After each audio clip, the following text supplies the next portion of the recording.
5월 7일 말씀 묵상하겠습니다. 함께 기도하겠습니다. 하나님, 이 세상의 어떠한 것보다 가장 가치 있는 지혜를 구하게 하여 주시옵소서. 진주보다 귀한 하나님의 지혜를 찾게 하시고 구하게 하셔서 하나님께서 온전히 보호하시고 돌보시고 평강에 평강을 더하시는 그런 축복된 삶을 누리게 하여 주시옵소서. 예수님 이름으로 기도했습니다. 아멘. 오늘의 말씀은 잠언 3장 11절에서 35절까지의 말씀입니다.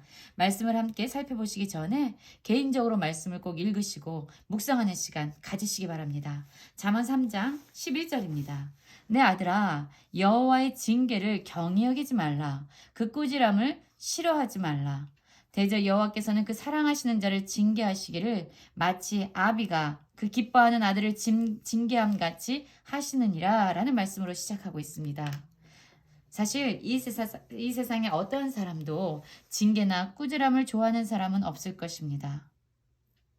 그런데 이 지혜자는 그의 아들에게 말하고 있습니다. 여호와의 징계를, 그분의 꾸지람을 싫어하지 말라라고 말하고 있습니다. 하나님께서 우리에게 하시는 이 징계는 우리를 올바른 길로 인도하기 위한 하나님의 교훈과 또한 훈계입니다. 그렇기 때문에 하나님의 이 징계 안에는 반드시 사랑이라는 전제가 깔려 있는 것이지요. 그렇습니다.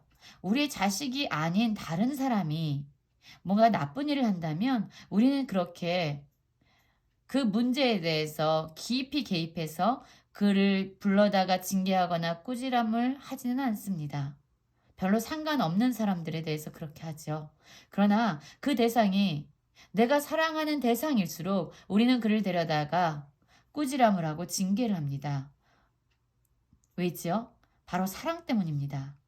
그래서 정말로 상대가 올바른 길로 나아가기를 간절히 원하는 그 사랑의 마음이 깊으면 깊을수록 징계와 꾸지람은 더 깊어질 수 있는 것이지요. 12절에 보면 여호와께서는 그 사랑하는 자를 징계하시기를 마치 아비가 그 기뻐하는 아들을 징계한 같이 하시느니라 라고 말하고 있습니다. 그렇습니다. 하나님께서는 여호와 하나님께서는 우리를 멸망하고 우리를 패망시키기 위해서 징계하시지 않습니다. 하나님의 징계는 우리를 사랑하시기 때문에 우리를 더 올바른 길로 인도하시기 위해서 우리를 징계하십니다. 그래서 여기서 하나님은 마치 기뻐하는 아들을 징계하는 아비로 비유되고 있죠. 그러면서 이 지혜를 우리가 왜 간절히 찾고 구해야 하는지 이 지혜자는 말하고 있습니다. 13절입니다. 지혜를 얻는 자와 명철을 얻는 자는 복이 있다라고 말하고 있습니다. 그러면 이 복은 무엇을 의미하는 것일까요? 14절에서 보면은요, 이는 이라고 말하면서 지혜를 얻는 것이 은을 얻는 것보다 낫고 그 이익이 정금보다 나음이니라 라고 말하고 있습니다. 또한 15절에서 보면 지혜는 진주보다 귀하니 내가 사모하는 모든 것으로도 이에 비교할 수 없도다 라고 말하고 있지요. 그렇습니다. 한번 우리가 이 이야기를 물고기를 잡는 법을 가르쳐주는 아버지에 대해서 한번 생각을 해볼까요? 우리는 우리의 자녀가 배고파하면 물고기를 가져다 줄 수 있습니다. 그러나 그의 배부름은 그냥 물고기를 가져다 주는 아주 짧은 그 한순간에 배고픔을 면하게 할 수는 있죠. 그러나 정말로 그 아이를 위해서라면 물고기를 당장 주기보다는 물고기 잡는 법을 가르쳐 줄 것입니다. 이 지혜를 얻는 거는요, 그렇게 쉬운 일은 아니죠. 오히려 지금 당장 물고기를 줘서 배를 불리는 것이 더 쉽고 빠른 길입니다. 그러나 물고기 잡는 법을 가리키는 건 시간이 소요되고 또한 애씀과 노력이 들어가지만 단 한순간에 배고픔을 해결할 수 있는 물고기보다는 물고기 잡는 법을 가르쳐 주는 것이 훨씬 가치 있고 훨씬 장기적이고 훨씬 유용한 것이지요. 지혜는 바로 이와 같다는 겁니다. 은이나 어떤 정금이나 진주 또한 우리가 사모하는 그 모든 것으로도 비유할 수 없는, 아니 오히려 그 모든 것을 소유할 수 있게 하는 것이 바로 지혜다라고 이야기하면서 이 지혜자는 계속적으로 지혜를 구하라라고 이야기하고 있는 것이죠. 지혜를 구하는 자가 진정 복이 있는 자다라고 말하고 있습니다. 16절에 보면 그 지혜의 손 오른쪽에는 장수가 있고 왼쪽에는 부귀가 있다라고 말하면서 이 지혜 안에 우리가 추구하는 모든 가치들이 들어있다라고 말을 하고 있습니다. 그리고 그 길은 즐거운 길이요. 그의 지름길은 다 평강이다라고 말하고 있습니다. 지혜는 그 얻는 자에게 생명나무라 지혜를 가진 자는 복되도다 라고 말하면서 이 지혜가 바로 우리가 추구하고 있는 그 복과 아주 밀접한 관련이 있다는 것을 지금 두 번에 걸쳐서 말을 하고 있습니다. 명철을 얻는 자, 지혜를 얻는 자가 복이 있다라고 얘기하고 있고요. 지혜를 가진 자가 복이 있다라고 얘기합니다. 진정 생명의 근원이신 하나님을 가까이 하는 것이 바로 지혜이기 때문이지요. 우리의 삶의 모든 요소가 하나도 부족함 없이 다 조화롭게 되어서 최고의 가장 행복한 상태를 주는 그러한 것이 바로 지혜입니다. 평강을 주는 것이 바로 지혜입니다. 이 지혜는 그럼 어떤 역할을 했을까요? 19절부터 보면 이 지혜는 여호와께서 천지를 창조하실 때 또한 천지를 운행하실 때 천지를 다스리실 때 이 지혜가 함께했다라고 말하고 있습니다. 여호와께서 지혜로 땅에 터를 놓으셨으며 명철로 하늘을 견고히 세우셨고 그의 지식으로 깊은 바다를 갈라지게 하셨으며 공중에서 이슬을 내리게 하셨나니 라고 말씀하고 있지요. 여기서 지혜나 명철이나 지식은 거의 동일한 말입니다. 여호와께서는 이 지혜로 천지를 창조하셨고요. 또한 하늘을 견고히 세우셨을 뿐만 아니라 바다를 갈라지게 해서 그의 백성을 구원하셨고요. 또한 공중에서 이슬을 내리게 하는 모든 자연을, 모든 세상을 운행하는 바로 다스리는 그 모든 것이 바로 하나님의 지혜로 이루어졌다라고 말씀하고 있습니다. 그러면서 21절에서 보면 이 지혜가 또한 이 아들의 삶에, 지혜를 가진 자들의 삶에 어떤 유익을 주는지 자세히 나와 있는데요. 21절입니다. 내 아들아, 완전한 지혜와 근신을 지키고 이것들이 내 눈앞에서 떠나지 말게 하라 라고 얘기합니다. 이렇게 소중한 지혜, 이 지혜와 근신을 지키라고 얘기하고 떠나지 말라라고 얘기합니다. 왜냐하면 이러한 지혜를 우리가 지키면서 지혜를 간직하면서 살아갈 때 우리의 영혼의 생명이 되고 또한 우리 목에 장식이 될 것이다 라고 말하고 있지요.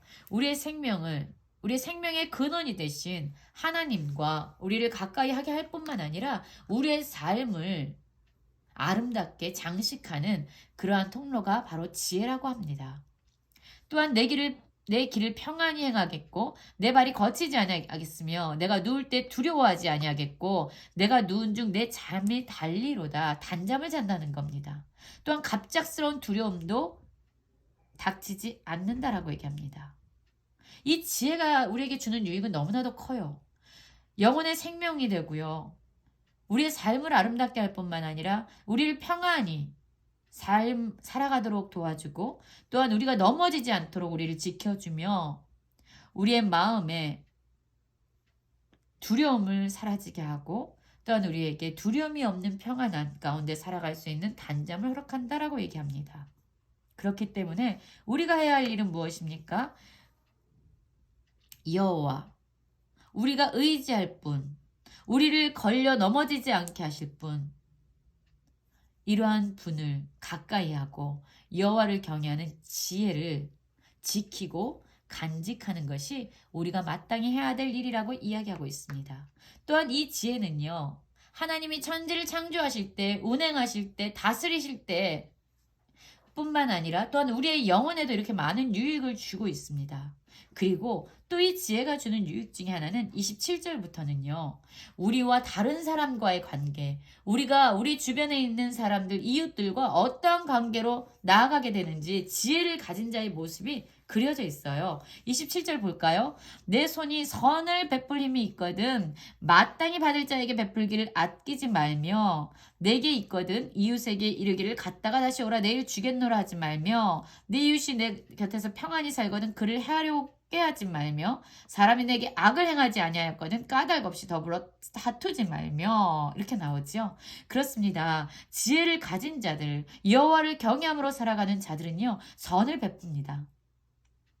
마땅히 그것을 받아야 되는 당연히 인격으로서 존중되어져야 될 가치가 인정되어져야 될 사람들에게 선을 베푼다라고 얘기해요. 또한 자기만 생각해서 우리에게 도움을 요청하는 이웃들의 마음을 상하게 하거나 그들을 괴롭게 하지 말라라고 이야기합니다. 그들의 입장에서 그들을 배려하라는 것이지요. 그리고 우리 곁에서 평안히 사는 이웃이 있으면 그를 시기하거나 질투해서 헤아려 하지 말라라고 얘기합니다. 그런데 또한 악을 행하지 않는 이웃이 살면 까닭 없이 더불어 다투지 말라고 얘기해요. 물론 여기에는 이런 의미도 있습니다. 악을 행하는 자에게는 하나님의 기준으로 자신을 방어하고 자기를 지켜야 합니다. 그런데 악을 행하지 않으면 그와 까닭 없이 다투지 말라라고 이야기합니다. 또한 지혜를 가진 자들의 특징은요. 포악을 행하는 자를 부러워하지 않습니다. 어떤 힘과 그가 가지고 있는 권한을 남용하는 자들, 그래서 자신의 정욕을 채우는 자들, 그들을 부러워하지 않는다고 해요. 그리고 그의 행위도 따르지 않습니다. 왜냐하면 이들은 항상 하나님의 면전 앞에 살아가는 하나님을 경외하는 자들이기 때문에 눈에 보여지는 사람들을 부러워하거나 따라가지 않습니다. 그에게는 이미 모든 것을 창조하시고 모든 것을 다스리신 하나님이 계시기 때문이에요. 32절에 우리가 이 지혜를 찾아야 되는 이유가 분명히 나와 있습니다. 대저 패역한 자는 여호와께서 미워하시나 정직한 자에게는 그의 교통하심이 있으며 정직한 자와 하나님은 교제하신다는 겁니다. 악인의 집에는 여호와의 저주가 있거니와 의인의 집에는 복이 있느니라. 진실로 그는 거만한 자를 비웃으시며 겸손한 자에게 은혜를 베푸시나니 지혜로운 자는 영광을 기업으로 받거니와 미련한 자는 영달함은 수치가 되느니라. 지금 패역한 자들 또한 악한 자들, 거만한 자들, 미련한 자들과 또한 정직한 자들, 의인들, 겸손한 자들, 지혜로운 자들이 삶이 대조적으로 지금 그려져 있습니다.